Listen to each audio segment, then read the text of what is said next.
একদিন মদিনায় হঠাৎ বৃষ্টি বন্ধ হয়ে গেল। তখন সাহাবায়ে কেরামরা পানির অভাবে তারা ছুটতে লাগলো এবং আল্লাহর দরবারে ফরিয়াদ জানাতে লাগলো। তখন রাসূল সাল্লাল্লাহু আলাইহি সাল্লামের ছোট বিবি হযরত মা আয়েশা সিদ্দিকা রাদিয়াল্লাহু তাআলা আনহার সামনে গেল। তখন তাকে খুলে বলল।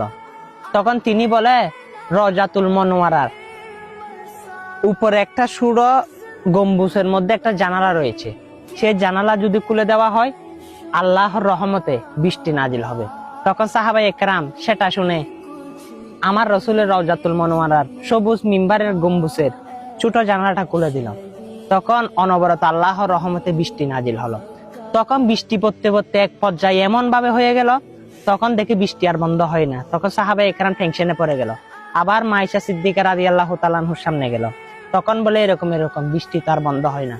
তখন মা আয়েশা সিদ্দিকা রাদিয়াল্লাহু তাআলা আনহা সলিউশন